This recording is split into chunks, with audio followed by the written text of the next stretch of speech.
दोस्तों नमस्कार, सुप्रभात। दोस्तों, आज हम आपके सामने एक दूसरी विषय पर चर्चा कर रहे हैं जिसका नाम है डॉक्टरी पेशा। आप लोगों ने डॉक्टर देखा होगा, हम लोगों के आसपास ही रहते हैं। मानव समाज के लिए डॉक्टर का क्या महत्व है, उस पर हम चर्चा करेंगे। डॉक्टरी पेशा व्यवसाय हो गया है या मानव सेवा का भी धर्म निभा रहे हैं। साथियों, हमारे देश में लगभग हर साल कुल मिला जुला कर देखा जाए तो 10 से 15% का रोजगार डॉक्टरी पेशा में है। फार्मास्यूटिकल से लेकर के आयुर्वेद से लेकर के मशीनें बनाने से लेकर के और बहुत तरह के कोर्सेज हैं डॉक्टरी में जो स्कूल के द्वारा संचालित कराए जाते हैं, प्राइवेट स्कूलों के द्वारा भी संचालित कराए जाते हैं। हर साल लाखों करोड़ों बच्चे इसमें एडमिशन लेते हैं, पढ़ाई करते हैं, उनकी किताबें बनती हैं, उनका लैब बनता है और उस पर करोड़ों अरबों रुपए खर्च होते हैं। लेकिन क्या कभी आपने सोचा है कि यह केवल एक बिजनेस को बढ़ावा दिया जा रहा है? यह एकमात्र किसी न किसी वर्ग को बढ़ावा दिया जा रहा है जो डॉक्टरी पेशा से अपना व्यवसाय चला रहे हैं। एक छोटी सी दवाई से लेकर के एक बड़ी दवाई तक जो कुछ भी कंपनियों में बनती है, उनमें कई लोगों का मेहनत होता है। उसके पीछे बनाने का उद्देश्य उनका क्या है? केवल धन कमाना, लोगों की सेवा हो। अगर ये सोचा जाए तो सबसे पहले उन लोगों को बताना चाहिए कि आप अपने रहन सहन में सुधार करिए, आपका स्वास्थ्य खराब नहीं होगा। अपने खान पान में सुधार करिए, ये बीमारी नहीं होगी। अधिकांशतः डॉक्टर ये सब बताते हैं लेकिन बहुत ही कम बताते हैं। लोगों के अंदर जागरूकता की कमी है। हमें दवाई लेनी ही क्यों पड़ती है, उस विचार पर हमें सोचना चाहिए।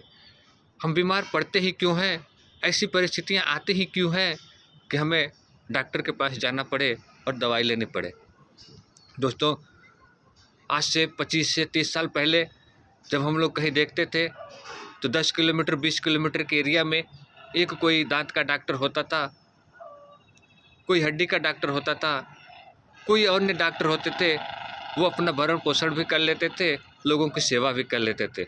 लेकिन आज के युग में आप जिस भी महानगर में जाएंगे वहाँ पे आपको 50 ऑपरेशन करने वाले डॉक्टर मिल जाएंगे, सैकड़ों दांत के डॉक्टर मिल जाएंगे। अपना अलग अलग विज्ञापन लगा करके, अपना अलग अलग प्रचार करके लोगों को सेवा भी दे रहे हैं और लोगों से अपना रोजगार भी चला रहे हैं। अगर देखा जाए तो लोग इस फील्ड में और जल्दी आना चाहते हैं। अगर हम अपनी जीवनचर्या में सुधार करें, अपने रहन सहन खान पान में सुधार करें, हम बीमार पड़े ही ना, क्या ऐसा कोई डॉक्टर नहीं है जो इसका प्रचार करे? नहीं, क्योंकि जब वो लोग 8 लाख 10 लाख 5 लाख लगा करके पढ़ाई करते हैं तो उनका उद्देश्य सिर्फ यही रहता है कि जो हम पढ़ाई में खर्चा किए हैं, हमारा परिवार है या जो हमारा स्टैंडर्ड मेंटेन हो गया है, उसको मेंटेन करने के लिए हमें 50 से 60 हज़ार रुपये महीने की ज़रूरत पड़ेगी, लाखों रुपए महीने की ज़रूरत पड़ेगी। वो हम मानव सेवा करके नहीं प्राप्त कर सकते हैं, उसके लिए हमें फीस तो लेनी ही पड़ेगी। डॉक्टरी का जो खर्चा आएगा वो तो हमें लेना ही पड़ेगा।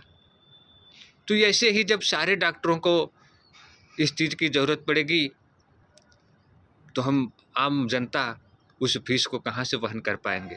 आज आप लोग देखेंगे तो जगह जगह महानगरों में विज्ञापन लगा हुआ है, इसका जांच इतने में कराइए, इसका जांच इतने में कराइए, इसका ऑपरेशन इतने में कराइए।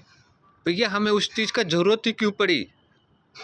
अगर आप वास्तव में समाज सेवा करना चाहते हैं डॉक्टर हो करके, तो जगह जगह विज्ञापन ये लगाइए ना कि ऐसे खाइए, ऐसे रहिए, ऐसे उठिए, ऐसे बैठिए। हम अपने दिनचर्या में सुधार करेंगे, बार बार वो चीज़ें हमारे दिमाग में आएगी तो 2 बार 3 बार, चौथी बार तो ज़रूर हम उस चीज़ को फॉलो करेंगे। हमें कब सो कर के उठना चाहिए, कब कितना खाना खाना चाहिए, कब पानी पीना चाहिए, हमने कभी समय से और नित्य पूर्वक दिनचर्या को निर्वहन करते हुए लोगों को कम बीमार होते हुए देखा है। वो लोग कम खर्चे में अपना काम चला लेते हैं। छोटी मोटी बीमारी उनको आती है, छोटे मोटे आयुर्वेदिक दवाओं से या एलोपैथिक दवाओं से बहुत जल्दी ठीक भी हो जाते हैं। गंभीर बीमारी की समस्या आती है, हम इसको मना नहीं कर सकते, लेकिन उनके लिए डॉक्टर बनाए गए हैं। लेकिन आजकल हर चीज़ के लिए डॉक्टर हो गए हैं। अच्छी बात है, समाज की सेवा कर रहे हैं, लेकिन समाज की सेवा करते करते कहीं इसको एक व्यवसाय बना दिया गया है, जिसको आने वाले समय में हम लोग को ही उसका भुगतना पड़ेगा। सरकार भी कह रही है कि हम 2 लाख 3 लाख की दवाइयाँ मुफ्त में करेंगे। भैया मुफ्त में दवाइयाँ हमारी क्यों करोगे? हमें दवाइयों की ज़रूरत ना ही पड़े, ऐसी व्यवस्था बनाइए। दवाइयाँ शरीर के लिए ज़्यादा स्वास्थ्यवर्धक नहीं होती हैं। स्वास्थ्यवर्धक हमारा नित्य कर्म होता है। हम कैसे रहें, क्या खाएं, क्या पिएं, कब कौन सा फल खाना चाहिए, कब कौन सा आहार खाना चाहिए, कब कितना पानी पीना चाहिए, ये सब की जानकारी हमें मिले तो यह और अच्छी बात होगी। हम किसी भी डॉक्टर के लिए या किसी भी सरकार के लिए गलत सोच नहीं रखते हैं, लेकिन अगर डॉक्टर सेवा भाव रहे तो हम उसका सम्मान करते हैं।